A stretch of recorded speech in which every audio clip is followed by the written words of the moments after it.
और अब कुछ और अहम खबरों की बात करेंगे। बड़ी दिलचस्प ये खबर है। बिलासपुर में एक बोरवेल से आग निकल रही थी। न्यूज़ 18 ने इस खबर को प्रमुखता से दिखाया। इसके बाद प्रशासन जागा तो जरूर, लेकिन कार्रवाई के नाम पर खाना आपूर्ति करके चला गया। तो पूरा मामला और विभागीय लीपापोती को बहुत बारीक तरीके से देखिए। बोरवेल से पानी के साथ आग, जिसने भी देखा घूम गया दिमाग। न्यूज़ 18 ने दिखाया, जिम्मेदारों को जगाया।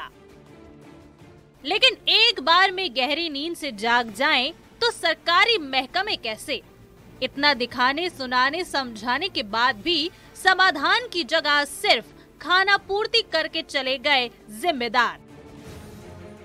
जब दरकार थी पूरे समाधान की, टेम्परेरी अरेंजमेंट के आदि महकमे ने बोरवेल की सफाई कर एक मोटर पंप लगा दिया, जो अपने आप में विभाग की समझदारी पर सवाल खड़े करता है। अभी भी इस बोरवेल से गैस का रिसाव हो रहा है। इसके चलते बिल्हा के पौड़ी गांव के लोग दहशत में हैं। अब आपको थोड़ा सा इतिहास भी बता देते हैं।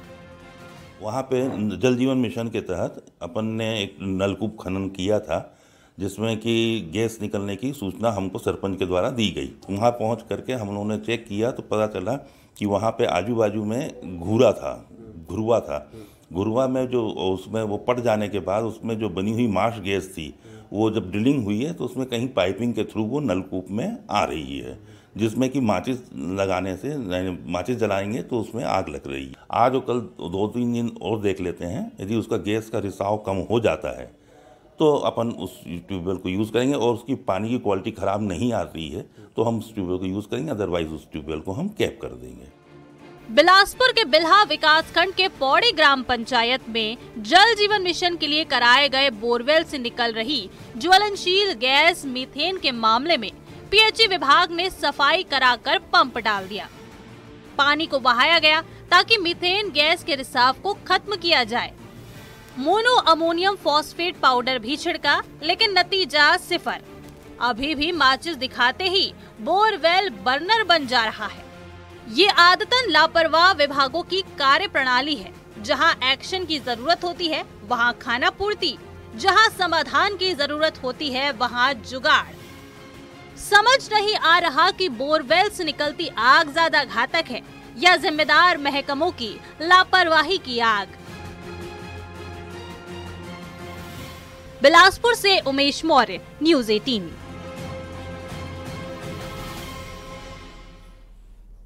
तो पानी और आग दोनों साथ साथ नजर आ रहे हैं। चलिए बात अगली खबर की करते हैं। और खंडवा से एक खबर हमने आपको बताई थी, जहां पर स्कूल में एक धमकी भरा खत मिला था और इस मामले का खुलासा हुआ है। और खुलासा बहुत दिलचस्प है, हैरान करने वाला भी है। स्कूल के ही एक छात्र ने यह शरारत की थी। ये नाबालिग है। खंडवा पुलिस ने कहा कि जांच में स्थिति स्पष्ट हो गई है। आपको बता दें कि स्कूल में ताले में चिपकाकर यह धमकी भरा पत्र मिला था, फिर सनसनी फैल गई। इस खत की बात की जाए तो इसमें आईएसआई संगठन का जिक्र था, और साथ ही साथ स्कूल और खंडवा शहर समेत देश के 8 राज्यों और प्रधानमंत्री को बम से उड़ा देने की धमकी की बात लिखी हुई थी। ये नाबालिग है और छात्र है। दिमाग में क्या क्या चल रहा है और क्या क्या कर रहा है, ये आप समझ लीजिए इस पत्र के माध्यम से कि कितना फितूर दिमाग में भरा हुआ है।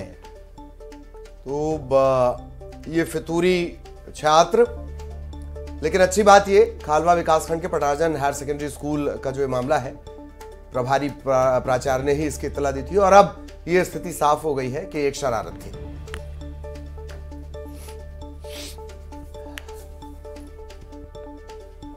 सोशल मीडिया पर वायरल हुआ था, जिसमें नुकसान करने की धमकी देने के संबंध में तथ्य आए थे। पुलिस ने उस केस में बारीकी से जांच की तो उस स्कूल का ही एक बच्चा इसमें सामने उसका नाम आया है, जिसने ये काम किया है। पुलिस जांच में स्पष्ट हो गया है। अभी पुलिस इसमें अग्रिम वैधानिक कार्रवाई कर।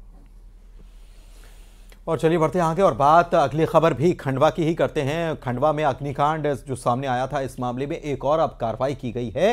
कार्रवाई ये की गई है कि पुलिस सब इंस्पेक्टर को सस्पेंड कर दिया गया है। सब इंस्पेक्टर सुषा परते को सस्पेंड किया गया है। सूचना संकलन पर कंट्रोल में कमी मानते हुए इन्हें सस्पेंड कर दिया गया है। आपको बता दें कि फूड इंस्पेक्टर अमित चौहान पर पहले ही निलंबन की गाज गिर चुकी है, सस्पेंशन हो चुका है। 27 दिसंबर को खंडवा के घासपुरा में राजेश उर्फ राजा के घर में अवैध रूप से बने गोदाम गैस सिलेंडर के गोदाम में आग लगी थी और 30 से ज्यादा धमाके हुए, सिलेंडर फटे थे। आरोपी राजेश उर्फ राजा की पत्नी माधुरी और बेटे दीपक की इलाज के दौरान इंदौर में मौत हो गई थी। राजेश उर्फ राजा जेल में बंद है। जिला खाद्य आपूर्ति अधिकारी को इस मामले में नोटिस जारी हुआ है। 88 गैस सिलेंडर जब्त हुए। अब भी कई मलबे में कई सिलेंडर दबे हुए हैं।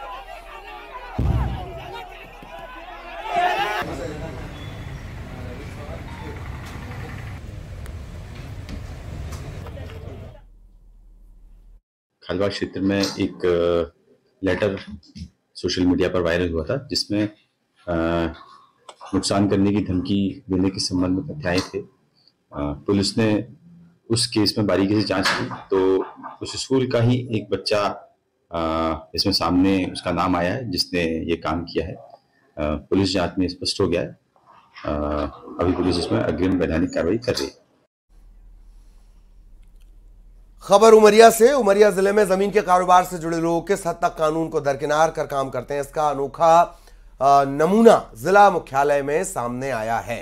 यहाँ पर खलेसर निवासी संतोष गुप्ता नामक जमीन कारोबारी शहर के बीचों बीच झिरिया मोहल्ला इलाके की बेशकीमती सरकारी जमीन को ही किराए पर चला दिया। वो भी एक पशुपालक से उसने ये चलाना शुरू कर दिया। इससे जिसे अपनी बकरियों को बांधने के लिए जगह की दरकार थी। इसका फायदा संतोष गुप्ता ने उठाया। 3000 रुपए महीने तय कर लिए गए और सरकारी जमीन पे बंधने लगी बकरियां। हर महीने वसूली ये करने लगा। जानकारी के बाद एसडीएम अमित सिंह ने जांच के निर्देश दिए हैं।